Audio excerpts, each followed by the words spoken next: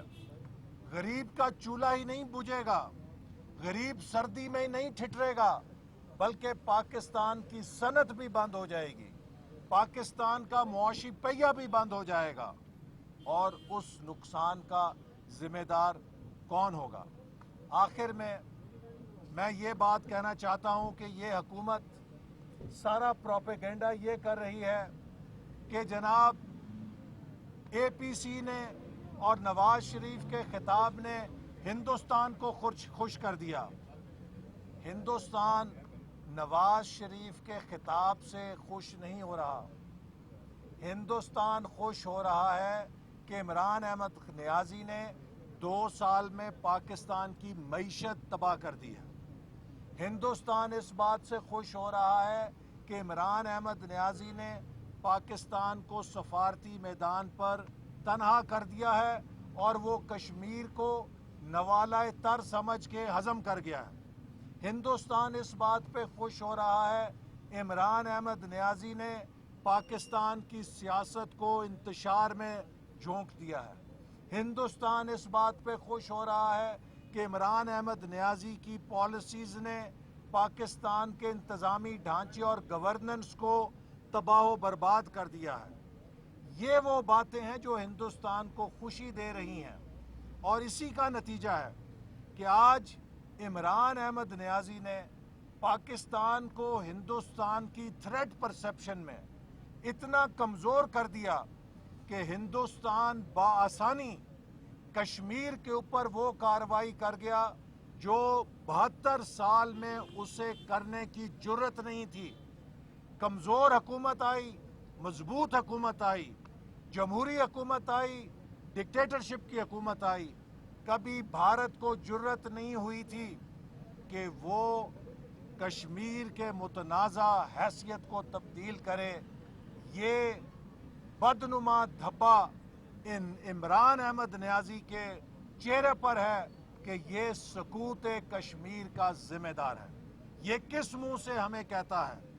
یہ کس منہ سے اپوزیشن کو تنقید کر سکتے ہیں؟ اپوزیشن ایک مضبوط پاکستان دیکھنا چاہتی ہے جو مضبوط آئین کے ساتھ اور مضبوط جمہوریت کے ساتھ ہو سکتا ہے. ہائیبریڈ وار جو آرمی چیف کہتے ہیں، ہائیبریڈ وار فوج کے خلاف نہیں لڑی جاتی، ہائیبریڈ وار قوم کے خلاف لڑی جاتی ہے. ہائیبریڈ وار اکیلی فوج نہیں لڑتی، ہائیبریڈ وار پوری قوم لڑتی ہے. جو شخص قوم کو منتشر کر رہا ہو، جو شخص قوم کو تقسیم کر رہا ہو، وہ دشمن کی ہائیبریڈ وار کا اعلی کار ہے، وہ پاکستان کو کمزور کر رہا ہے. ڈاکٹر صاحب یہ بتائیں کہ ایک ہفتے پہلے نواز شریف صاحب نے APC میں پیش کیا تھا دیکھیں جو عسکری قیادت سے میٹنگ ہوئی ہے وہ عسکری قیادت کی دعوت پہ تھی. اب اس کو کل پبلسائز کیا گیا ہے. میٹنگ شاید ایک ہفتہ پہلے تھی. وہ جہاں تک میری نالج ہے گلگت بلتستان کے مسئلے کے بارے میں تھی اور وہاں پر بھی جو بات ہوئی وہ سرتاج عزیز صاحب کی جو رپورٹ تھی اس کے بارے میں بات ہوئی. اب یہ معلوم نہیں ہے کہ وہاں پر لیڈر آف دا ہاؤس بھی تھے یا نہیں تھے, کیونکہ اگر گلگت بلتستان کی بات کرنی ہے تو پھر لیڈر آف دا ہاؤس کا ہونا بڑا ضروری ہوتا ہے. میاں نواز شریف صاحب علاج کروانے گئے تھے, علاج کروا کر واپس آئیں گے. ان کی میڈیکل رپورٹس حکومت کے پاس بھی ہیں, ان کی میڈیکل رپورٹس عدالتوں میں بھی ہیں اور ان کی میڈیکل رپورٹس سارے میڈیا کے پاس بھی ہیں. میری درخواست ہوگی کہ ان کو پڑھ لیں. بیمار آدمی بیٹھتا بھی ہے, بولتا بھی ہے, کھانا بھی کھاتا ہے. اگر کسی کو تکلیف ہے تو وہ اپنے کسی بیمار رشتہ دار کو دیکھ لے, اس کو بخوبی احساس ہو جائے گا کہ بیمار آدمی کی کیا کیفیت ہو. بہت شکریہ. Thank you.